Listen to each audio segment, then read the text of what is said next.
Ya, warga 62 di balik meja-meja kerja hingga di tengah padat penumpang bus atau kereta, tak sedikit pekerja bertahan memeluk erat pekerjaannya. Tak mau atau tak bisa melepaskan meski telah menyiksa.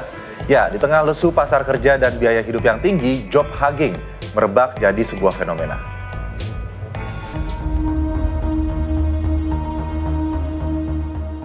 Lama di tempat kerja, gaji nggak naik-naik.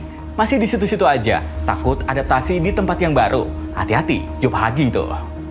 Kata bertahan mungkin terdengar sederhana, tapi sehatinya mengandung segudang pertimbangan, bahkan beban. Setiap hari perjuangan dilakoni, pun sebelum jam kerja dimulai. Melewati panjangnya waktu tempuh perjalanan, sampai dinamika lingkungan kerja. Tak jarang, transportasi umum jadi etalase, kerut hingga lelah para pejuang rupiah.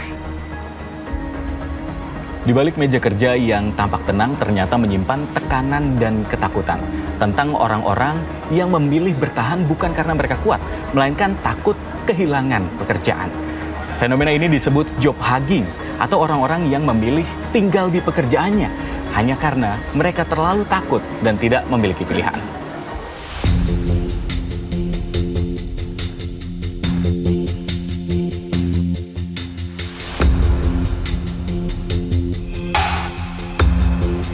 Coba selesaikan. Fenomena job hugging bisa muncul dalam banyak bentuk. Ada yang takut menolak lembur karena takut dicap tidak loyal. Ada juga yang tetap bertahan di tempat kerjanya meski tahu sudah tak bisa lagi berkembang. Semua itu berasal dari muara yang sama, takut kehilangan pekerjaan di tengah dunia kerja yang tak pasti. Iya sih, sebenarnya gini, aku kan udah ini perusahaan yang ke-6 ya. Dan udah di masa yang udah ngapain lagi sih nyari-nyari gitu kan.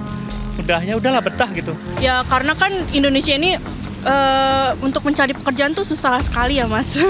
Jadi ya kita harus banyak betah-betah aja di lingkungan kerja kita yang sekarang seperti itu. Jadi ya mau nggak mau begitu Mas, kita harus tetap bertahan demi hidup.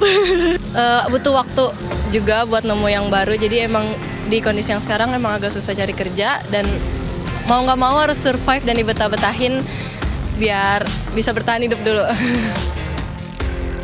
Bagi sebagian orang, pekerjaan jadi satu-satunya pegangan. Mereka tahu capeknya, tahu tekanannya. Namun rasa takut untuk kehilangan pekerjaan jauh lebih besar daripada keinginan untuk berhenti. Maka kantor bukan lagi sekedar tempat bekerja, namun jadi tempat untuk bertahan hidup. Fisik maupun psikis, job hugging menyiksa. Kerap disampaikan, yang penting masih kerja, atau bagus masih bisa kerja. Namun penderitaan termasuk yang diabaikan, membuat tanpa disadari, tubuh dan pikiran pelan-pelan menagih harganya. Sebenarnya kita tuh namanya kita udah nggak suka, udah nggak betah gitu ya. Tapi kita memaksakan untuk terus berada di situ. Apalagi job hugging ini juga diikuti dengan perilaku yang berusaha untuk menunjukkan bahwa dia itu baik, loyal, dedikasi, sehingga dia kadang-kadang mau mengorbankan waktu cutinya, waktu liburnya untuk kelihatan, wah dia tuh bagus, dia tuh pekerja yang baik gitu kan. Tapi tentu saja kan dia bisa jadi capek ya mengerjakan pekerjaan-pekerjaan itu, apalagi di luar jam kerja dia. Baik secara fisik dia bisa jadi capek, dan secara psikologis juga dia capek secara mental kan, jadi bisa menimbulkan tingkat stres ya, dan lama-lama tingkat stres yang bertumpuk itu bisa menjadi burnout. Tak sedikit para pekerja yang terus memeluk pekerjaannya ini. Dari luar bisa jadi terlihat baik-baik saja, meski sinyal lelah di tubuh dan pikiran menyala-nyala.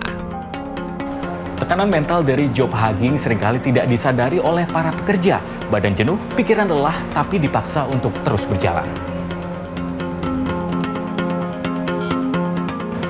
Masalahnya di banyak tempat hal semacam ini diwajarkan, bahkan dianggap sebagai bentuk loyalitas.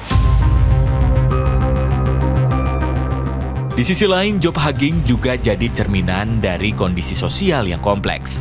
Minim lapangan kerja, dibarengi biaya hidup yang tinggi, memasung pekerja berdiam diri di tempat yang tak lagi disenangi. Kenapa mereka mempertahankan pekerjaannya, dan saya tidak mau menyebutnya sebagai bagian dari terjebak ya, misalnya mungkin gitu, karena memang pilihan yang menjadi semakin terbatas.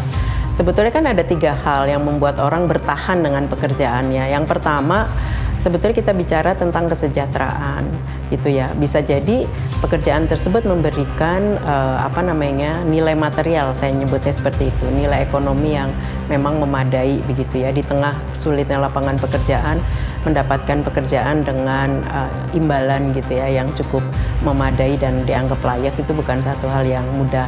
Itu yang mungkin bisa menjadi salah satu ya yang menyebabkan mereka bertahan begitu.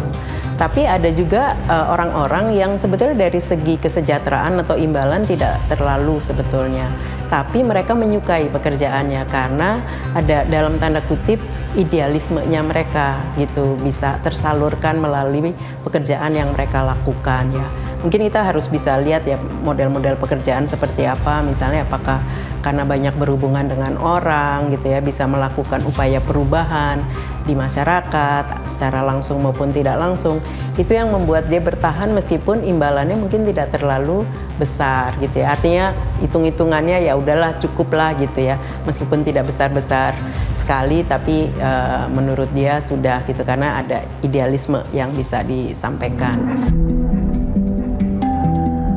Job hugging tidak melulu soal kesalahan individu, melainkan tekanan struktural.